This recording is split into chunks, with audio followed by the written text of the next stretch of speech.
అధ్యాయం 1 పండు పిల్లి పరిచయం. ఒకప్పుడు ప్రకృతి రమణీయతతో నిండిన పచ్చటి గ్రామం వేణుగోపాలపురం లో ఒక చురుకైన పిల్లి ఉండేది. దాని పేరు పండు. పండు తెలివైన పిల్లి. ఇంటి యజమాని రంగయ్య గారికి ఎంతో అభిమానంగా ఉండేది. పండు రోజు సాయంత్రం వాకిట్లో కూర్చుని పక్షులు ఎగురుతుంటే చూసేది, పిల్లలతో ఆడేది. కాని ఒకటి మాత్రం దాన్ని ఎంతో ఆశ్చర్యపరుస్తుండేది: ఆ ఇంటి పాత తలుపు. ఆ తలుపు ఎప్పుడూ మూసే ఉండేది. ఎవ్వరూ తెరవరు. రంగయ్య గారు మాత్రం దానివద్దకు వెళ్లి మెల్లగా తలుపుని తాకుతూ ఏదో బదిలించేవారు. అధ్యాయం 2 మాయా తలుపు రహస్యం. ఒకరోజు పండు ఆ తలుపు దగ్గరకు నిశ్శబ్దంగా వెళ్లి నుదుటితో తాకింది. ఒకింత మోగినట్టుగా తలుపు టాక్ అని శబ్దం చేసింది. ఇంతలో గాలి వేగంగా ఊగి తలుపు కొద్దిగా తీయబడింది. పండు ఆశ్చర్యంతో లోపలికి చూసింది. లోపల చిన్న చిన్న మెట్లు, రంగురంగుల కాంతులు, పక్షుల పాటలు వినిపించాయి. పండు లోపలికి వెళ్ళింది. అంతే, తలుపు మళ్లీ మూసుకుపోయింది. అధ్యాయం 3 మాయా లోకంలో అడుగు. పండు చుట్టూ చూసింది. ఒక వింత లోకం. చెట్లు మింగడం మాట్లాడుతుంటే, ఓ నక్క చొక్కా వేసి పాఠాలు చెబుతోంది, ఓ చేప వయలిన్ వాయిస్తోంది. అక్కడి జంతువులు నవ్వుతూ పండును స్వాగతించాయి. స్వాగతం పిల్లి పండు. ఇది మాయాలోకం. ఇక్కడికి రాలేదు ఎవరు. నువ్వే తొలి అతిథి. అక్కడి ఓ పెద్ద బల్లి, పేరు గిన్ని, ఇలా అంది: మా ప్రపంచం వింతగా ఉంటుంది, కాని ప్రతి ఒక్కరికీ ఒక పరీక్ష ఉంటుంది. నువ్వు మాకే అతిథి కావాలంటే 3 పరీక్షలు ఎదుర్కోవాలి.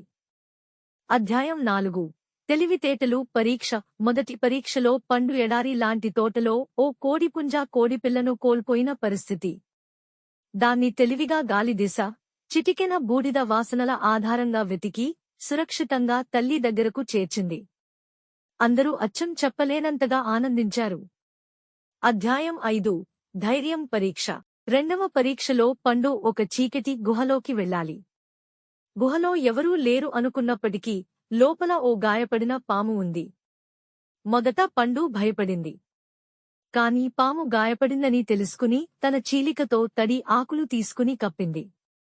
పాము కన్నీళ్లు పెట్టుకుంది. నువ్వు నా శత్రువు అనే దృష్టితో కాకుండా సహాయం చేయడం నేర్పావు. అధ్యాయం 6 నిజాయితీ పరీక్ష. మూడవ పరీక్షలో పండును మాయా మిర్రర్ రూంలో తీసుకువెళ్లారు. అక్కడ 10 వైపులా దాని ప్రతిబింబం కనిపించింది. ప్రతి ప్రతిబింబం దానితో మాట్లాడుతోంది. ఒకదాని గొంతు: నువ్వు ఎంతో తెలివైనవాడివి, నువ్వే గెలిచావు. ఇంకోటి: నువ్వు భయపడుతున్నావు, ఎందుకు అంగీకరించడం లేదు? పండు మెల్లగా నవ్వి, నేను కొంచెం ధైర్యంగా ఉన్నా, ఇంకా నేర్చుకోవాల్సింది ఉంది.